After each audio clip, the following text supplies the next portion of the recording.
refait le Mac, le podcast chaque semaine, vous retrouvez sur le site www.onrefaitlemacom, mais également sur la plupart des portails de partage de vidéos, mais aussi sur Clubic, sur TF1 News et sur le CD-ROM chaque mois. Du magazine iCreate, le débat sur l'actualité et les usages, du Mac, de l'iPod, de l'iPhone et de l'iPad.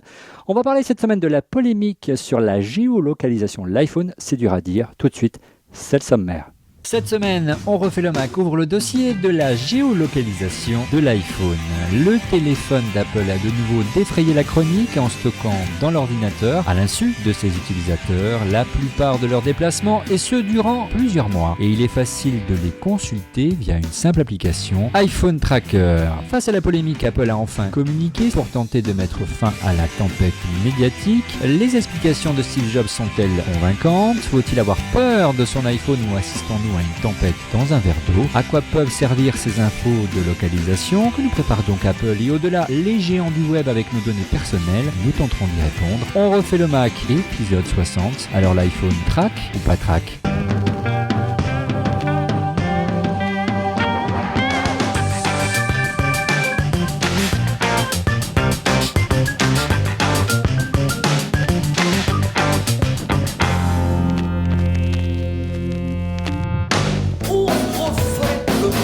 Avec comme invité cette semaine, Cédric Ingrand de la chaîne Info. Bonjour Cédric. Salut Olivier.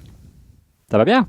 C'est formidable, beaucoup de travail et puis plein de trucs, beaucoup d'actu cette semaine, même des trucs qui n'ont absolument rien à voir avec Apple, mais ça existe aussi. Ouais, j'ai vu ça, j'ai suivi. Autre invité, ça faisait longtemps qu'on l'avait pas eu dans cette émission, c'est Emmanuel Paquette du magazine L'Express. Bonjour Emmanuel. Bonjour Olivier. Et un habitué de Refait le Mac, c'est Rodrigo Sepulveda Scholz, investisseur, podcasteur, entrepreneur. J'ai pas oublié cette semaine. Bonjour Rodrigo. Salut à tous. Et le dernier invité ce soir, vous en avez l'habitude, même si vous le reconnaissez pas, puisqu'il est visage masqué, c'est cet ancien responsable d'Apple, c'est Monsieur X. Bonjour Monsieur X. Bonsoir Olivier, écoute, il est 23h30 et je suis ravi d'être là pour l'enregistrement d'ORLM de 22h. Je pense que ça va bien se passer. Numéro 60. Oui, mais il faut essayer, voilà. Alors messieurs, rappel des faits concernant la polémique sur l'iPhone. Le téléphone d'Apple, comme la plupart des smartphones du marché, dispose d'une fonction de géolocalisation. Deux chercheurs britanniques, Alasdair Alan et Pete Warden, ont publié un logiciel capable de lire ces données dans la mesure où une partie de ces informations sont enregistrées sur l'ordinateur dans un fichier non protégé. Et donc on peut visualiser via un logiciel qui s'appelle iPhone Tracker tous ces déplacements lors de ces derniers mois, ce qui est assez gênant. Bon, certes, il faut être sur l'ordinateur du possesseur de l'iPhone, mais ça pose problème. Alors je me tourne vers Emmanuel. La géolocalisation, c'est pas forcément quelque chose d'inconnu dans le milieu du mobile et des opérateurs mobiles notamment. C'est une pratique qui est là depuis longtemps, mais elle est très encadrée, Emmanuel. C'est-à-dire qu'aujourd'hui, un opérateur avec 3 antennes, ce qu'on appelle la triangulation, peut établir à peu près la position d'une personne. Alors c'est approximatif, mais c'est très rapide. Alors que le GPS met beaucoup plus de temps à se mettre en marche et deux fois peut avoir quelques problèmes, c'est-à-dire que si on passe sous un arbre, si on est dans des bâtiments, donc ce qu'on appelle le indoor, voilà, ou même dans des parkings, donc ce qu'on appelle le deep indoor, là le GPS ne fonctionne pas. La triangulation, elle, peut fonctionner. Peut-être pas en deep indoor, mais en tout cas en indoor. Ouais. Alors là, le problème, c'est qu'apparemment, c'est qu'une personne mal intentionnée peut effectivement aller sur l'ordinateur et découvrir les déplacements. Et accessoirement, c'est que même si on désactive la fonction de géolocalisation, ce qui est le cas, cette fonction elle existe sur la plupart des téléphones, eh bien l'ordinateur collecte quand même les informations. Et ces informations sont consultables par n'importe qui, alors que, comme tu le disais, Emmanuel, pour les opérateurs, pour pouvoir consulter les données des opérateurs, c'est très encadré. Généralement, c'est la justice qui a accès, c'est sur commission rogatoire. Oui, exactement. Donc c'est encadré par la loi. Et puis il y a d'autres systèmes aujourd'hui de traçage. On parle pas des moteurs de recherche, par exemple, qui analysent vos recherches, prend vos logs, c'est-à-dire l'adresse internet, enfin l'adresse IP, également votre horaire de connexion, le lieu géographique. Alors pas le nom, mais il pourrait techniquement le faire avec des sessions ouvertes, notamment sur les mails, sur Gmail de Google ou sur Yahoo, ou même chez Microsoft avec Hotmail. Bon, ils disent ne pas le faire, ils disent ne pas croiser les deux types de données. Mais il y a une différence aussi dans le cas des moteurs de recherche, c'est-à-dire que d'une part, ils anonymisent les données au bout d'un certain temps, c'est-à-dire que ils rendent anonyme le numéro de l'adresse IP qui est effacé. Donc ça c'est un premier point. Et le second, c'est que c'est aussi régulé par des organismes et des instances internationales, comme l'ensemble des CNIL européennes au sein du G29, qui a demandé à réduire le délai de détention de ces données. Donc ça c'est relativement encadré. Alors ça l'est peut-être pas suffisamment. Les opérateurs télécoms sont très encadrés par une réglementation.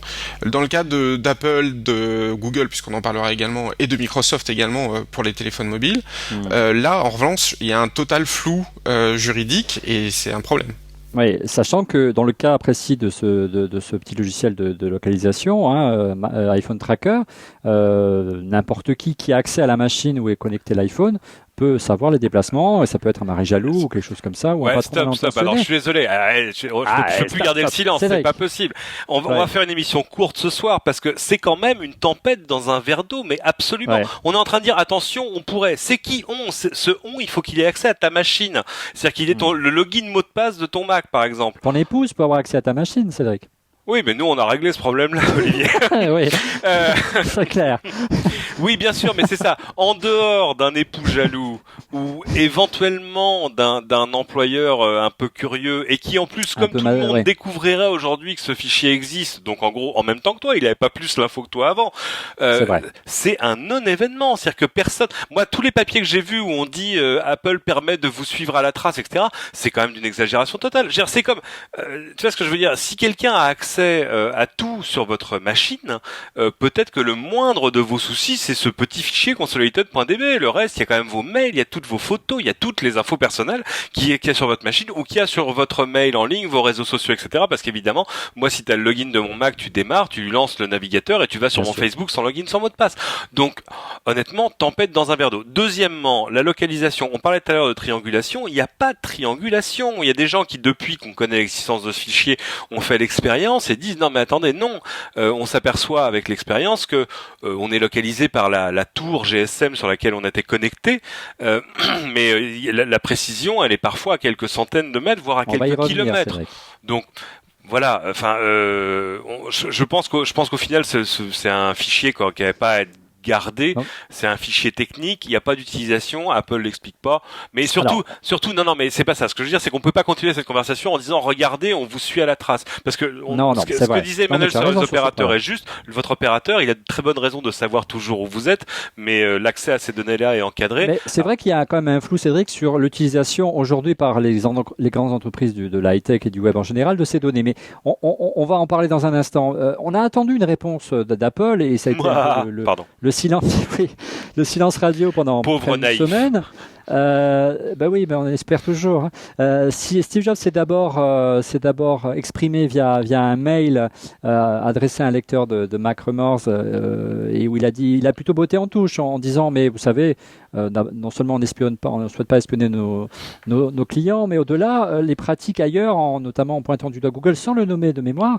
Ah si, il l'a nommé très clairement. Il a dit nous on n'espionne pas nos utilisateurs alors que Google oui, ce qui est extrêmement gonflé, mais bon. Voilà. Après, on va dérouler. On va essayer de comprendre tout au long de cette émission le mécanisme, justement, même si Cédric a donné la réponse dès le début. Bah oui. Non, mais les faux problèmes, il faut les expédier. Après, on passe au vrai problème. Alors, sur ce point précis, est-ce qu'effectivement, messieurs, et vous prenez la parole quand vous voulez, est-ce que c'est également le cas chez les autres standards des smartphones aujourd'hui en matière de géolocalisation? C'est la même chose. Est-ce que chez Android, il y a également le même fichier qui est stocké sur les PC ou les Mac? Est-ce qu'il y a les mêmes problèmes sur le flux de géolocalisation? On ne sait pas où il va, etc., etc. Non, mais disons qu'il n'y a pas que le fichier qui est stocké, puisque Apple lui-même, dans sa réponse qui a été publiée hier, le 27, dit qu'une grande partie des données n'est pas stockée sur le terminal, mais envoyé chez Apple directement. Donc il y a bien un flux de données déjà. Ouais. Donc en soi, sans que l'utilisateur le sache. Donc déjà en soi, c'est pas quand même quelque chose. Il signe quand même des conditions d'utilisation. Enfin, il accepte des conditions d'utilisateur, Emmanuel. Oui, effectivement. Tu les as lues comme moi, je suppose. Tu sais que Monsieur X, en ce moment-là, Apple sait exactement où il est localisé et sait exactement qui c'est maintenant. Oui, depuis longtemps, il sait. Exactement. Bon. Donc non, ça pose quand même un souci, d'autant que les explications d'Apple ont varié toute la semaine, quoi. Donc on sent bien aussi qu'il y a un petit souci. Et à un moment, on vous espionne pas. Après, effectivement, il y a des données qui viennent, mais on les anonymise, ok. Mais c'est-à-dire, vous anonymisez quoi, au bout de combien de temps, etc. Après, ils disent, on va encrypter les données qui sont sur le terminal alors qu'ils le sont pas aujourd'hui, mais on le fera bientôt. Donc en fait, il change à chaque fois d'argumentation. Et c'est ça un petit peu un souci, quoi. Il y a un problème de communication, en tout cas, ça c'est évident. Moi, je suis assez persuadé que ce fichier, ils l'ont découvert avec nous. Mais d'ailleurs, c'est pas les deux chercheurs-là qui l'avaient découvert. On s'est aperçu que ça faisait 9 mois qu'on en connaissait l'existence. Les deux chercheurs, ils ont fait le programme, notamment. Ils ont fait le logiciel qui permet de visualiser. C'est amusant comme la visualisation change les choses. Avant, on vous disait, il y a un vague fichier de log avec des données géographiques au fond de votre truc qui est backupé par iTunes. Oui, ok. Et là, tout à coup, on te montre une carte en disant tu as été là et là. Outre le fait que c'est assez passionnant de pouvoir retracer un an presque de mouvement, parce que moi, le fichier, il remonte jusqu'au moment où j'ai eu l'iPhone 4, c'est-à-dire en juin dernier. Et c'est là que ça devient intéressant en termes de news. C'est amusant, hein. C'est sans image, il n'y a pas d'info. Il y avait un article de mémoire dans le Wall Street Journal qui affirmait qu'effectivement chez Google, a priori, il y avait les mêmes pratiques chez Android, à savoir qu'il y avait également un fichier qui était stocké sur l'ordinateur. Mais non, il n'y a pas de synchronisation avec l'ordinateur. À la différence, je te lis l'article voilà. À la différence que les données qui étaient stockées localement c'est vrai, excuse-moi, c'est pas sur l'ordinateur, c'est dans le téléphone. C'est vrai, tu as raison, Cédric. C'est dans le téléphone. Après, est-ce qu'on peut exploiter ces données et les envoyer sur l'ordinateur avec un logiciel ? Ça, apparemment, c'est possible. À la différence que, sur Android, il y aurait que les 50 dernières localisations qui sont stockées dans le téléphone, alors que dans le petit fichier sur le Mac, c'est presque un an de déplacement, ce qui n'est pas du tout la même chose. C'est depuis le début, et même si vous avez changé de téléphone, en gros, c'est rattaché plus ou moins à votre compte iTunes. Et si vous avez plusieurs terminaux, ça garde tous les terminaux. Mais sans que ça ait d'utilisation, en tout cas. Du côté de Microsoft, ils ont fait une déclaration chez Reuters et qu'ils déclarent effectivement que de leur côté, il n'y a pas de fichier enregistré dans le téléphone. Ils précisent simplement évidemment que les fichiers sont rapatriés directement, les données de géolocalisation sont rapatriées à la demande. Ah non, on sait pas Non, pour Windows, Windows Phone. Pas tout de suite, ça viendra. et par contre, on ne sait pas combien de temps il reste. Monsieur X, concrètement, est-ce qu'effectivement, comme tu le dis, comme a dit Cédric, tu penses qu'il y a quelque chose de pas clair ou effectivement simplement un gros bug et une grosse erreur d'Apple, toi qui as travaillé et qui les connais bien? Moi, je suis assez partagé en fait. D'un côté, moi j'ai été amené à travailler beaucoup de fois dans le cadre de préparation d'opérations marketing pour Apple avec les gens qui étaient responsables des bases de données utilisateurs chez Apple, donc toutes les données confidentielles clients. Voilà, on va encore les avocats d'Apple sur le dos. Non. Et j'ai vu aussi Apple évoluer dans la manière dont il gérait ses bases de données sur 7-8 années. Et je peux dire qu'Apple faisait un travail, en tous les cas quand j'en suis parti, absolument remarquable en termes de garder ses données privées avec très peu de personnes chez Apple qui avaient le droit d'y accéder et surtout pas les gens du marketing, des ventes ou de la R&D si le client n'avait pas explicitement accepter que ces données soient utilisées. Donc il y avait une vraie gestion très sérieuse de ça, ce qui me rassure plutôt. Après, là où je suis moins rassuré ou en tous les cas plus dubitatif, je dirais circonspect. Je dirais pourquoi je suis pas affolé pour finir. C'est que dans une entreprise comme Apple et surtout en termes de dev au cœur d'iOS, rien n'est fait au hasard. D'accord. On est d'accord. Et quand je t'entends, toi, je crois, Olivier, dire un vulgaire ou un quelconque fichier de log dans un coin, machin bidule, le fichier il s'appelle pas logdev 3.2, c'est-à-dire il n'a pas un nom de fichier de développeur dans un coin qui a été oublié. Il s'appelle Consolidated Database, ça veut dire base de données consolidée. D'accord. Ce qui n'est pas très fichier, non. Ça veut dire base de données consolidée. Je peux te garantir qu'en termes de développement et d'usage au cœur d'un OS, ça veut dire quelque chose. C'est l'endroit très exact où on va aller consolider l'ensemble des données de géolocalisation. Et c'est bien fait pour quelque chose. Alors c'est juste le quelque chose derrière qui est éventuellement questionnable. Moi, ça me dérange pas qu'Apple améliore ses produits en voyant comment je l'utilise, où je vais me balader, même quel opérateur je vais utiliser sur son produit. Je veux juste qu'ils me le disent et que ça soit bien dans les conditions d'utilisation et effectivement que quelqu'un de mal intentionné puisse pas les accéder. Donc je pense que ça devrait se résoudre assez rapidement. Là où moi je rejoins Cédric, c'est que vraiment les données de géolocalisation par portable, c'est assez, en termes d'intrusion dans notre vie privée, entre guillemets, moi je trouve ça assez soft par rapport aux conditions d'utilisation d'un service comme Facebook, ou ce que fait ma banque avec ma carte bancaire. Pas d'accord. Mais alors, c'est mon avis. Petite parenthèse, et je te passe la main après Emmanuel, c'est vrai qu'à l'heure où sur les réseaux sociaux, sur Foursquare, sur Facebook, ou même Twitter, il y a des fonctions de géolocalisation à gogo, et que, bon certes, les gens sont volontaires pour les donner, de s'inquiéter, de se dire « Oh mon Dieu, Apple nous trace », alors que ça pousse de tous les côtés en disant « Regardez, je suis à la gare Saint-Lazare, regardez, je suis à Roissy, et un grand spécialiste, il est en face de moi ».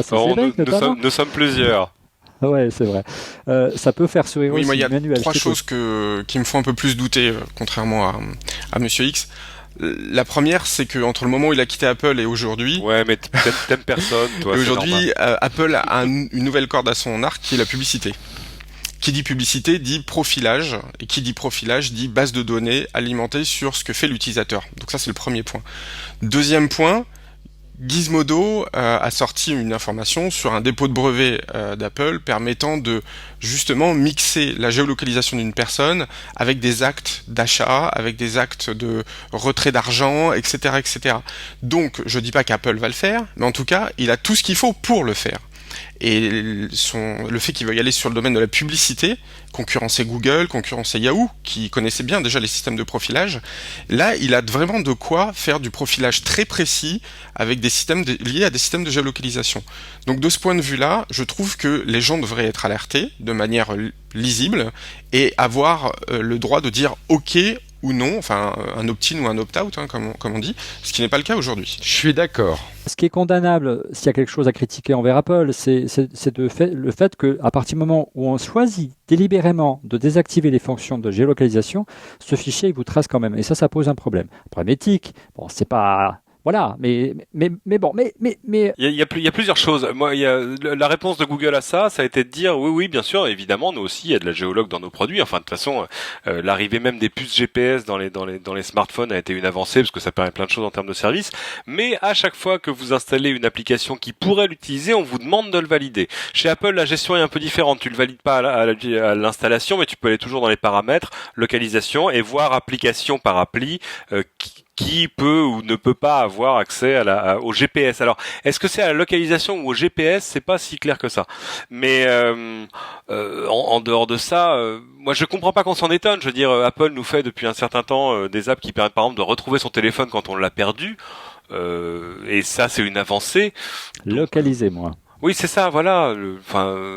Et alors, je voulais revenir sur le fait, d'accord, ok, j'aime beaucoup Foursquare, je fais beaucoup joujou avec, mais il y a plein d'endroits où je vais et où je ne fais pas de check-in parce que ça ne concerne que moi.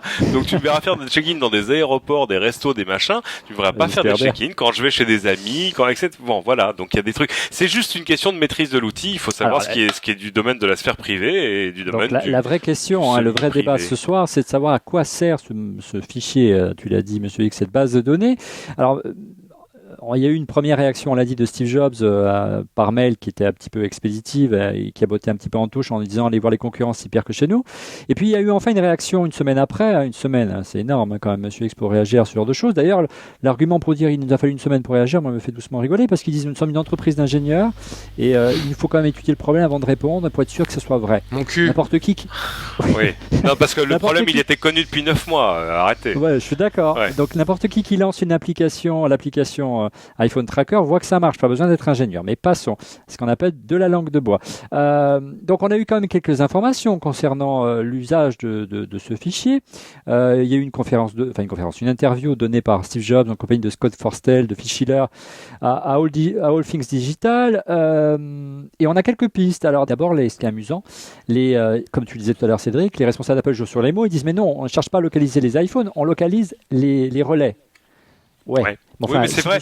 C'est vrai. Non, mais c'est pas faux. Dans ce fichier, il n'y a pas, par exemple, le GPS, alors qu'on a tous un GPS. Ça pourrait être au mètre près. Et là, on est à 500 mètres près. Donc, le but, c'est pas de te localiser. Qu'on sache, qu'un tiers sache que je suis pas, que j'ai quitté Paris pour être demain à Ajaccio, par exemple. Mais là, avec le relais, on le voit que je suis à Ajaccio. Donc, ça donne quand même une précision toute relative. Mais donc là, on joue sur les mots. Mais c'est vrai, c'est un détail. Mais bon, sur la forme il y a eu quand même sur la forme de questions-réponses quelques éléments. Effectivement, ce fichier et cette localisation permet d'accélérer, tu l'as dit tout à l'heure Emmanuel en début d'émission, l'acquisition d'une position pour pallier les défaillances du GPS, parce qu'on ne peut pas capter le GPS dans n'importe quel endroit. Et cette base de données qui est localisée dans l'iPhone permet d'accélérer, d'avoir une localisation à peu près fine, même si elle est moins puissante que celle d'un GPS. Et puis tout doucement, on a essayé d'apprendre quelle était... alors on a comme ça réussi à comprendre ce que c'était que ce fichier Canceledit DB. Qu'est-ce que vous en pensez, Rodrigo, qui n'a pas dit un mot encore de la soirée? Oui, parce que moi je vous ai raconté l'histoire la semaine dernière, donc j'ai l'impression de me répéter. Oui. Mais en fait, j'ai un petit peu creusé le sujet. Et ça tombe bien. Non, ça ne date pas en fait, Canceledit DB. Ça date d'iOS 4, mais la fonction, les fichiers existaient déjà sur iOS 3. Donc avant un an, ça portait un nom différent, Hashlist quelque chose. Et le fait que iOS 4 soit passé en multitâche, ça a obligé de mettre le fichier dans un endroit protégé qui s'appelle une sandbox. Ils l'ont renommé, ils ont tout mis au même endroit. Donc en fait, on est tracé avec un fichier depuis beaucoup plus longtemps que 9 mois ou 12 mois. Ouais. Premier point. Le deuxième point, c'est qu'effectivement, j'ai lu l'article sur All Things D de Steve Jobs. C'est pire que de la langue de bois, je trouve. C'est quasiment du grand n'importe quoi en disant on savait qu'on faisait ça, on a choisi une taille de fichier limitée à 2 mégas, on s'est rendu compte par le plus grand des hasards que 2 mégas ça permettait de stocker un an de données géolocalisées, on n'y pensait pas. Mais il dit surtout, on est en train de construire une base de données crowdsourcée, et j'ai le texte sous les yeux, d'accès Wi-Fi et de BTS, donc de relais GSM. Hotspot. Tu peux expliquer le crowdsourcé, Rodrigo, s'il te plaît, en 2 mots. C'est-à-dire qu'au lieu de payer des gens salariés par l'entreprise ou sous-traitants pour aller rechercher tout ce qu'il y a comme accès, on va utiliser des utilisateurs pour entrer cette information à leur insu. D'accord. Dit autrement, c'est un petit peu ce qu'a fait Google en balançant des voitures qui photographiaient dans la rue pour Google Maps, c'est Street View. Au passage, il détectait les distances par rapport au relais GSM et ça a permis de faire la triangulation, comme disait Emmanuel tout à l'heure, sur Google Maps. Donc même si on n'a pas accès à 3G, en triangulation Wi-Fi, Wi-Fi d'ailleurs, on sait où ils sont. Donc ils ont construit quelque part une carte c'est ce qu'a fait Google avant, une carte propriétaire à partir de tous les relais GSM dans le monde et tous les accès Wi-Fi. Or, ça sert à quoi? Et j'abonde, mais à 100% dans ce que dit encore une fois Emmanuel. Ça sert à géolocaliser les informations qu'on va balancer ensuite à l'utilisateur. L'un des exemples les plus criants, c'est effectivement la publicité profilée, géolocalisée. Et Steve, quand on lui demande... il en a parlé d'Ayad, je crois, de mémoire, non? Non. On lui demande, donc il dit, dans le texte, il dit, on construit, we build a crowdsourced database of Wi-Fi and cell tower hotspots. On construit cette base de données. On lui pose la question un petit peu plus loin. Il dit que on le fait pour le trafic. Alors trafic, lequel? Le trafic des données. Premier point, c'est intéressant. Ça permet d'avoir l'information que les informations que les opérateurs leur donnent pas. Et donc, ils ont une information que les opérateurs devraient leur donner. Et ça a beaucoup énervé à l'époque France Télécom que Google ait fait ça. Mais la question, c'est, on lui demande, est-ce que le trafic est la seule chose que vous avez utilisée pour ces données collectées ou est-ce que vous avez d'autres projets? Réponse de Jobs, nous avons mentionné le service de trafic et je pense que c'est la seule chose qu'on va dire à ce point avant qu'on ait quelque chose d'autre à annoncer. Ça, il le dit. Donc, en fait, de fait, ils sont en train de construire un service autour de ça, ils le savaient, ils ne nous disent pas quoi. Mais si, parce qu'en fait, l'indice qu'on a jusque-là, c'est que l'une des choses dont Apple aimerait bien se passer, c'est de Google Maps. Aujourd'hui, le service de cartographie qu'on trouve sur iPhone, il est fait avec Google. Alors à chaque fois, on vous le présente comme un service fait avec Google. Et voilà. Et donc pour ça, qu'est-ce qu'il faut? Il faut construire de la cartographie et puis construire de la localisation, c'est-à-dire arriver à dire aux gens, vous êtes là. Et là, quand tu as du GPS et que ça marche, c'est bien, mais quand tu n'as que, par exemple, même pas de 3G, juste un réseau Wi-Fi, si justement quelqu'un avant toi est passé au même endroit et a su se localiser en disant je suis connecté sur ce Wi-Fi, ça te permet de te relocaliser derrière. C'est exactement comme l'a dit Rodrigo, ce que fait Google avec Google Maps pour permettre aux gens de se localiser quel que soit le moyen de connexion au réseau qu'ils ont à un endroit précis. Alors je vais vous donner quelques clés de lecture supplémentaires et Steve dit on fait ce fichier en local pour qu'il n'y ait pas d'autres calculs ailleurs. Alors vous savez, le problème principal de la 3G, et c'était le premier problème qu'on a reproché à l'iPhone, c'est que les technologies GSM et 3G sont différentes. Les GSM, c'était des cellules très très larges qui permettaient d'aller chercher un signal. La 3G, c'est des cellules beaucoup plus petites, donc il faut tout le temps interroger le relais GSM ou le relais 3G pour dire je suis là, je suis là, je suis là. Le fait d'interroger, ça pose un drainage sur la batterie très important. Si on a un fichier en local qui dit vous êtes là et on n'a pas bougé, on n'a pas besoin d'interroger la tour pour savoir où on est. Donc, ça augmente la durée de la batterie. Ça, c'est vraiment le premier élément important là-dessus. Ensuite, pour rebondir sur ce que dit Cédric, je suis d'accord, Google Maps, ils ont construit cette base de données sans passer par les opérateurs. Ça avait beaucoup énervé les opérateurs à l'époque. Ça permet à Apple d'avoir une cartographie très très précise. C'est un petit quasi peu universel aujourd'hui. Ouais, c'est un petit peu ce qu'a fait Waze dans un domaine un peu différent. Donc, WAZE, c'est des gens qui allument leur téléphone et suivant le signal qui passe, ils envoient leur chemin par là où ils passent. Un peu un runkeeper, si vous voulez, au service. Comme un TomTom collaboratif. Comme un TomTom collaboratif. Et agrégé, Waze a permis de construire des cartes routières sans utiliser les sources de cartes routières. Ou d'infotrafic, notamment, ça peut servir aussi à ça. D'abord les cartes. On sait les chemins. Si les gens passent par là, alors c'est une route. S'il y a beaucoup plus de gens qui passent par là, alors c'est une plus grosse route. Et à partir de là, ils ont pu construire un modèle d'affaires prédictif en se disant, tiens, en temps réel, je sais qu'aujourd'hui, il y a un bouchon ici ou pas. Et des boîtes, par exemple, comme de covoiturage, comme covoiturage.fr, quand vous réservez un trafic à l'avance, en disant tiens, je vais prendre un covoiturage dans 2 jours, ça permet d'anticiper le trafic futur. C'est mieux que bison futé. C'est des services comme ça que Apple peut construire avec cette information-là, avec ce fichier-là. En clair, il y a bien une commercialisation quelque part de ces données, messieurs. Des usages. Des usages, parce que la question c'est juste de savoir, c'est ce que dit Google par exemple, eux aussi utilisent ces données justement pour Google Maps, mais en disant évidemment pour qu'on les utilise, votre nom n'a aucun intérêt, ce qu'on veut c'est les données, donc la question c'est l'anonymisation, et c'est là où les réponses d'Apple sont un peu, mais je pense que c'est aussi le problème de la technologie, c'est que tout est possible, donc c'est logique qu'Apple se dise tiens mais c'est vrai on pourrait garder un petit log des localisations, ça pourrait nous permettre de faire d'autres choses, et puis d'ailleurs on verra, parce que on verra bien, peut-être qu'on n'en fera rien, peut-être qu'on en fera quelque chose, peut-être qu'on aura plein de choses, et peut-être que c'est avec ça qu'on construira le monde de demain. On n'en sait rien aujourd'hui, mais ça coûte rien de garder ces données. Mais quand Steve dit je construis une base de données crowdsourcée, crowdsourcée, c'est-à-dire que ça vient de différentes sources. Oui, ça veut dire. Donc ça remonte à Apple. Qui vient des utilisateurs, absolument. Il commence par dire on ne traque personne. Non, mais je continue. Attends, pour lui, c'est pas pareil. L'argument choc, c'est de dire ces données restent anonymes. Voilà, c'est ça son argument choc. C'est ce que j'allais dire. Deuxième point. Ok, le fichier, mettons qu'on reçoit un fichier Excel avec des données, etc. Évidemment, quand ça passe à la monnaie de chez eux, on t'enlève la source. Ouais. Mais n'importe quel informaticien te dira, on fait 2 bases de données. Dans une base de données, on a les connexions qui remontent par iTunes avec l'ID iTunes. Et dans une autre base de données, on a le même moment, le timestamp, avec les données. C'est très simple de faire une jointure des deux et se dire, tiens, finalement, la source venait de là et de là. Oui, bien sûr. D'accord. Donc le fait que ce soit séparé, anonymisé sur une base, on peut retrouver l'information très simplement. Ouais, moi je pense qu'il n'y a pas tellement de risque que Apple vende ces informations à qui que ce soit d'autre. Devienne un nouveau Big Brother.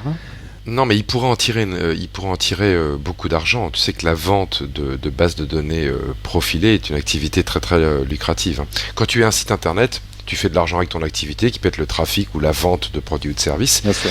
Mais aussi, tu fais aussi beaucoup d'argent en vendant ta base de données d'utilisateurs et des informations liées comme la géolocalisation. Mais à mon avis, il n'y a pas de risque qu'ils le fassent parce qu'ils veulent pas partager leurs données. Je sens pas trop le risque de Apple utilisant ces données pour faire du commerce, qu'il soit temps réel ou sur tes habitudes pour proposer un service à la Groupon.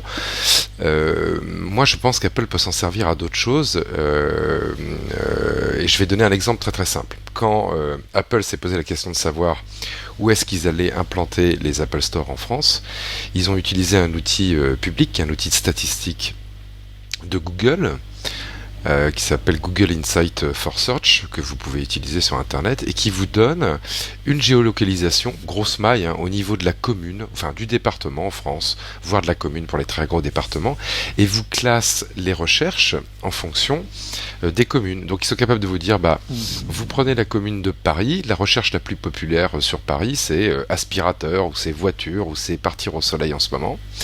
Et puis ils vous détaillent comme ça, en fonction des zones géographiques, quelles sont les requêtes les plus populaires et mais pas les plus populaires. Apple a utilisé cet outil pour dire où est-ce que la combinaison de mots, par exemple, acheter iPod et acheter iMac, est la plus populaire en France. Et ils se sont aperçus avec cet outil de Google, et que les populations qui faisaient le plus ces requêtes acheter iPod ou acheter iMac étaient sur la Riviera.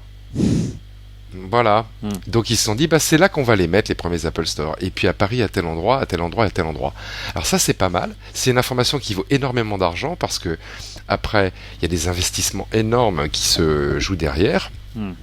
Mais ça donne une information, on va dire, grosse maille.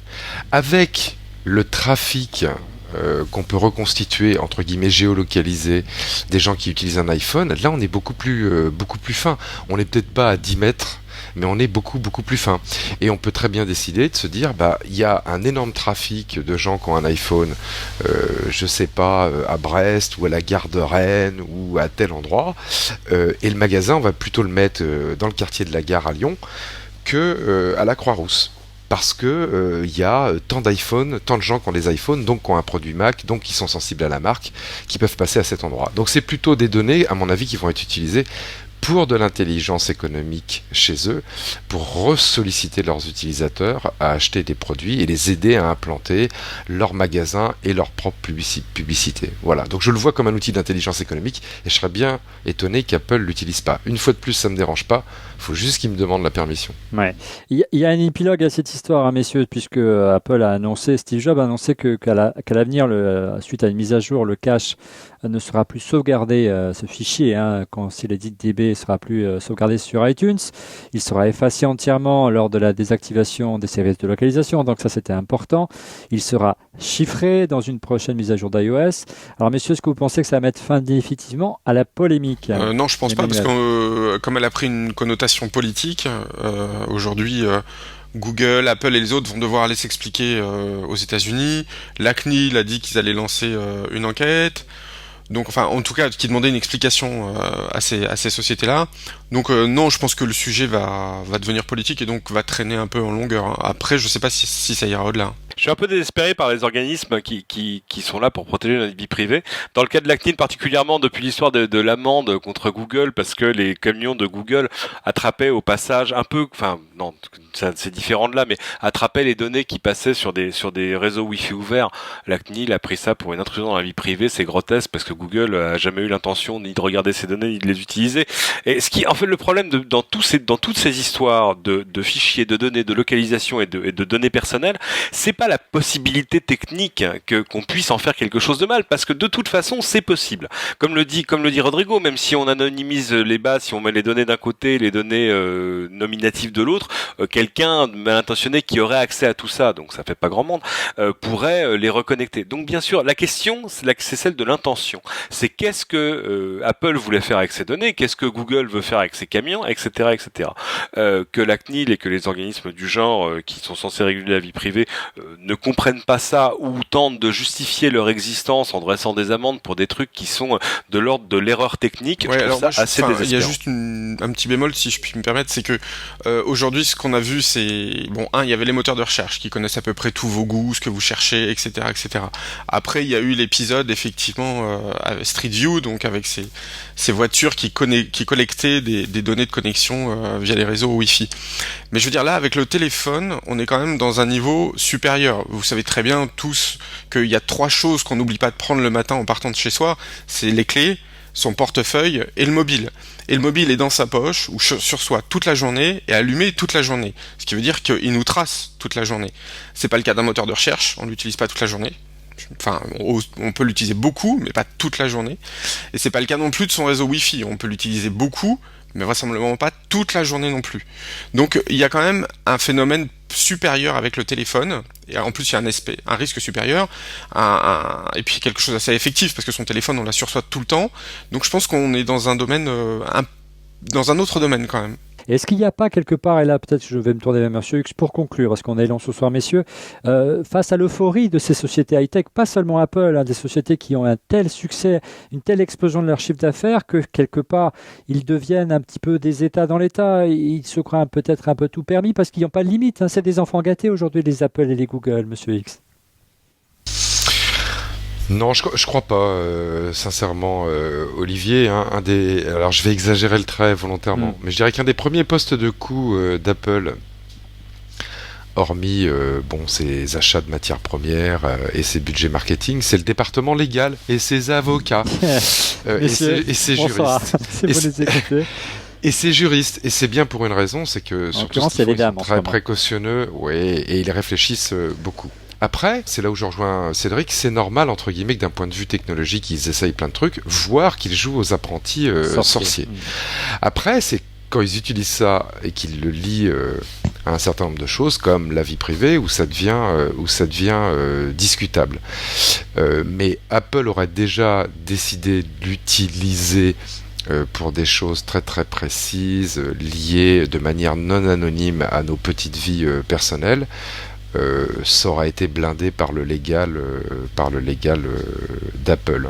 Donc, mais alors pourquoi ça ? Je suis pas naïf, et c'est là où je suis pas du tout d'accord par contre avec Cédric, parce qu'il y a des gens qui font chier comme la CNIL en France, parce qu'il y a des journalistes américains qui font chier aux États-Unis. En France aussi. Et en France aussi. Non, en France, on recopie Mashable, c'est pas... Voilà, donc c'est une question d'équilibre de vues différentes sur le truc. Peut-être que la CNIL pinaille trop, et que les journalistes pinaillent trop, ou jamais assez.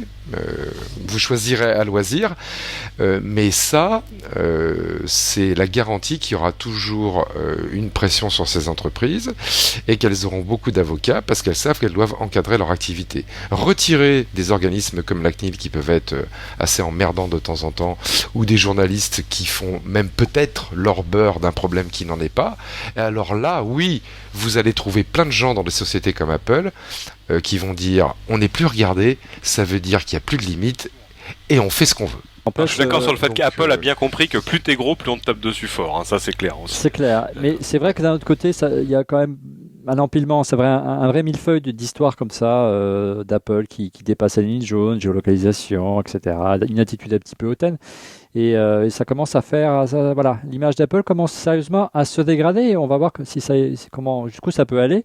Et si Apple va suivre le sillon creusé par Microsoft dans les années 90, j'espère pas. Apple est une boîte de hardware qui utilise ses services pour vendre du hard. Sa division logicielle, c'est quasiment rien. C'est pas ça qui fait le chiffre d'affaires de Apple. C'est impressionnant, ses croissances. Elle vend du hard. Et sur le hard, pour le vendre, il faut qu'elle ait des trucs différents des autres. Et là, elle est face à une autre boîte qui s'appelle Google avec Android. Donc ça ne m'étonne pas qu'ils se disent on va aller développer des armes contre Android. Et le fait d'avoir un outil de géolocalisation, donc de cartographie avec des services autour, fait qu'ils vont développer des services eux-mêmes. Ils ne vont pas les mettre à disposition pour avoir une arme compétitive par rapport aux autres. Ce sera le menu de la fin, messieurs. On va passer à vos coups de cœur. Pour refaire le Mac. Messieurs, on va passer à vos coups de cœur, donc, et on va commencer par Monsieur X. Eh ben écoute, Olivier, c'est simple pour moi. En fait, j'ai un coup de cœur et un coup de gueule, et ça va être pour la même société, c'est Adobe.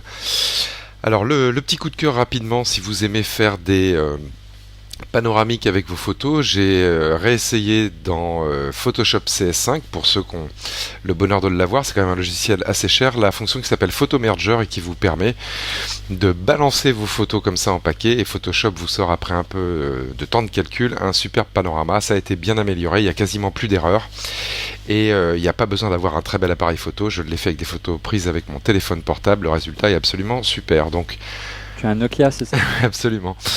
Photo Merger, la fonction de panorama automatique de Photoshop CS5. Petit coup de gueule pour eux aussi.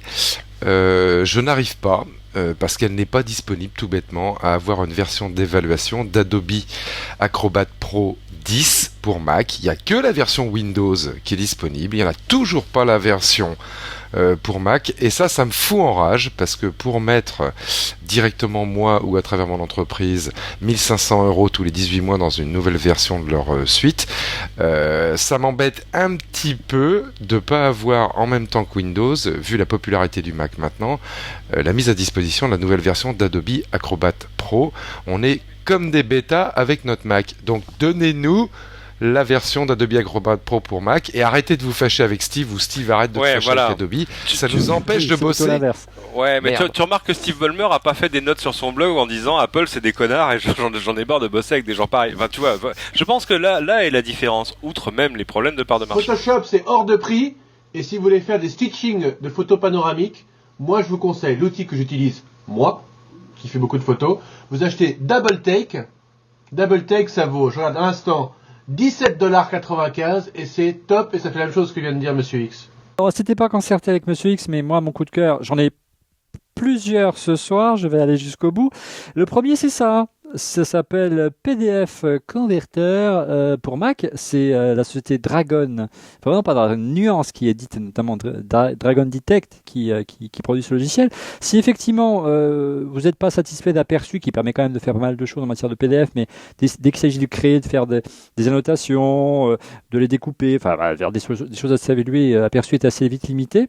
Eh bien cette solution-là elle peut être intéressante parce qu'elle est beaucoup moins chère que l'édition d'Acrobat Pro 10 puisqu'elle nous coûte que 99 €, sachant bien sûr que ça ne va pas jusqu'à ce que fait bien sûr le logiciel d'Adobe qui vaut près de 600 €, mais voilà, il y a même une solution d'OCR intégrée, donc c'est vraiment pas mal.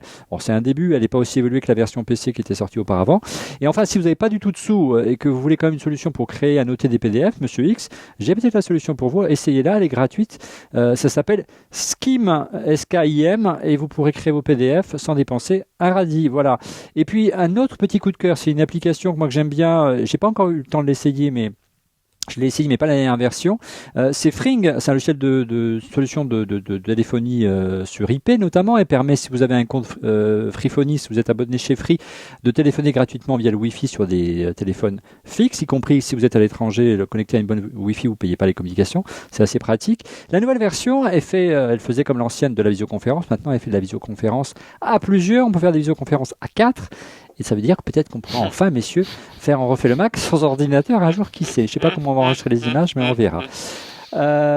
Cédric, ton coup de cœur. Deux choses. La première, ça y est, regarde, je l'ai reçu. La petite pochette Mignot en bois faite à la main en Hollande, j'imagine par de jeunes vierges, vu le prix que j'ai payé et le temps qu'il a fallu pour que ça arrive, parce que ça a mis quand même un mois. Alors, c'est pas mal du tout par rapport à la smart cover d'Apple. D'abord, c'est vrai que c'est très beau. Il y a 4 essences de bois parmi lesquelles tu peux choisir. Il y a des éléments à l'intérieur, ça permet de faire ça, clic, clac, voilà. Mais comme tu viens, ouais, voilà. Et le seul truc, ça fait très bien pour faire support d'un côté, en dessous, pour le mettre en position cinéma, pour taper dessus, etc. Le seul problème, c'est que, voilà, je veux te montrer quelque chose sur mon iPad. Donc évidemment, je retire la pochette. C'est pas comme la smart cover. On te dit, tu peux la mettre derrière. Alors très bien, je vais la mettre derrière.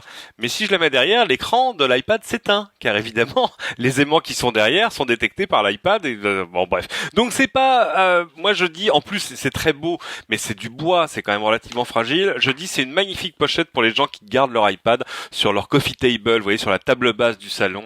Vraiment, classe d'enfer, ça permet d'en faire un cadre numérique. Alors, tu vas la garder ou pas? Je vais la garder, ce sera ma smart cover d'intérieur. Je sais pas te dire mieux que ça. C'est hollandais, ça s'appelle Et puis, accessoirement, c'est pour ceux qui veulent différencier un petit peu leur iPad. Ouais, là, par contre, là, c'est terrible. En plus, moi, j'ai pas pris le temps de le faire, mais on peut même faire graver des choses là sur le bois, c'est magnifique. C'est hollandais, ça s'appelle Mignot, M-I-N-I-O-T. Ça coûte 50 € plus 15 de livraison. L'autre chose, mon coup de cœur, c'est un opérateur télécom israélien qui s'appelle Axel Telecom et qui viennent d'annoncer, ça m'a fait rire, mais au début, on aurait été un 1er avril, le premier smartphone cachère. Je m'explique. C'est un téléphone qui va être proposé uniquement à leurs clients ultra orthodoxes, avec des ringtones, donc des sonneries, un menu en yiddish, etc. Et alors surtout, ce que j'adore, c'est que, évidemment, il y a des trucs qui vont pas dans la religion. Donc, j'explique, pas de SMS, pas d'accès à Internet, pas de Facebook, pas d'email et pas d'appareil photo. Et la cerise sur le gâteau, c'est que si par hasard il vous venait la mauvaise idée d'appeler vos amis goy le week-end pendant Shabbat, il vous en coûtera $3 la minute. Là, ça c'est mieux.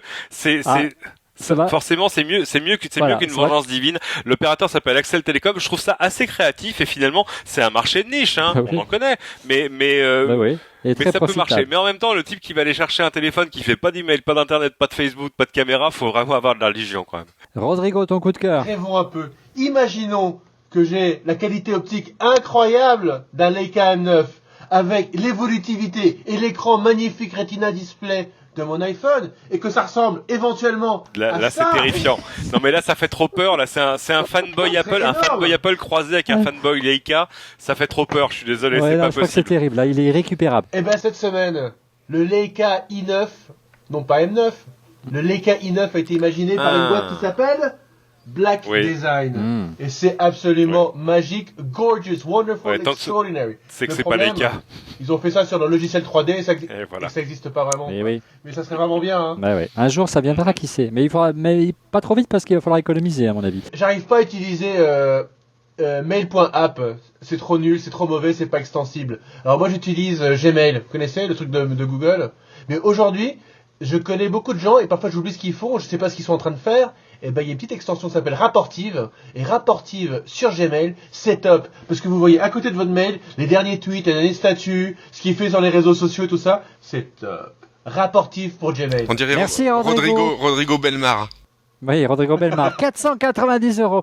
Emmanuel, ton coup de cœur ou ton coup de gueule? Non, mais j'ai peut-être un coup de cœur. C'est pour un système qui s'appelle Branchout, qui se connecte à Facebook et qui transforme Facebook en un réseau social professionnel comme LinkedIn ou Viadeo.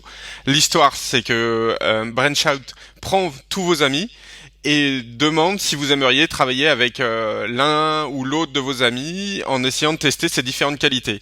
Et donc en fait on les note un par un et à la fin on voit quel est le meilleur avec qui on pourrait bien sympathiser pour travailler. Mais moi je l'ai interdit de mon wall. Ouais, parce que le problème c'est vrai que ça spamme pas mal. Hein. Au bout d'un moment c'est vrai aussi. Fort, hein. Oh la vache, c'est pire que... Oui, c'est le problème avec j'ai une bonne nouvelle pour vous. On refait le Mac numéro 60. Oui. Il va faire 60 minutes cette semaine. Mais c'est normal, il est 0h39. On a un monteur, François, de talent. C'est l'anniversaire d'Olivier, c'est son petit cadeau d'anniversaire. Un petit on refait le Mac d'une heure. Joyeux anniversaire. Joyeux anniversaire. Ça c'est une surprise. Ah ouais, je ne m'attendais pas à celle-là. Il est où le gâteau? Surtout c'est sympa que Rodrigo te file son Leica, quoi. C'est quand même super sympa. Hein. Ouais, voilà. Merci beaucoup, Rodrigo, pour le Leica. Je m'y attendais pas du tout. Merci, messieurs, d'avoir participé à ce 60e épisode d'On refait le Mac. Même si j'ai pris un an de plus et quelques cheveux blancs. On retrouve Cédric dès samedi dans plein écran. 14h10. Rodrigo, on le retrouve Oui, 14h10. On le retrouve, Rodrigo, chaque semaine dans On refait le Mac. De même que Monsieur X, qui est dans sa cuisine chaque semaine. Mais vous ne le savez pas, mais il est crypté. Et quant à Emmanuel, vous le retrouvez, Emmanuel Paquet, chaque semaine dans l'hebdomadaire L'Express. Quant à nous, on se retrouve la semaine prochaine. Au revoir.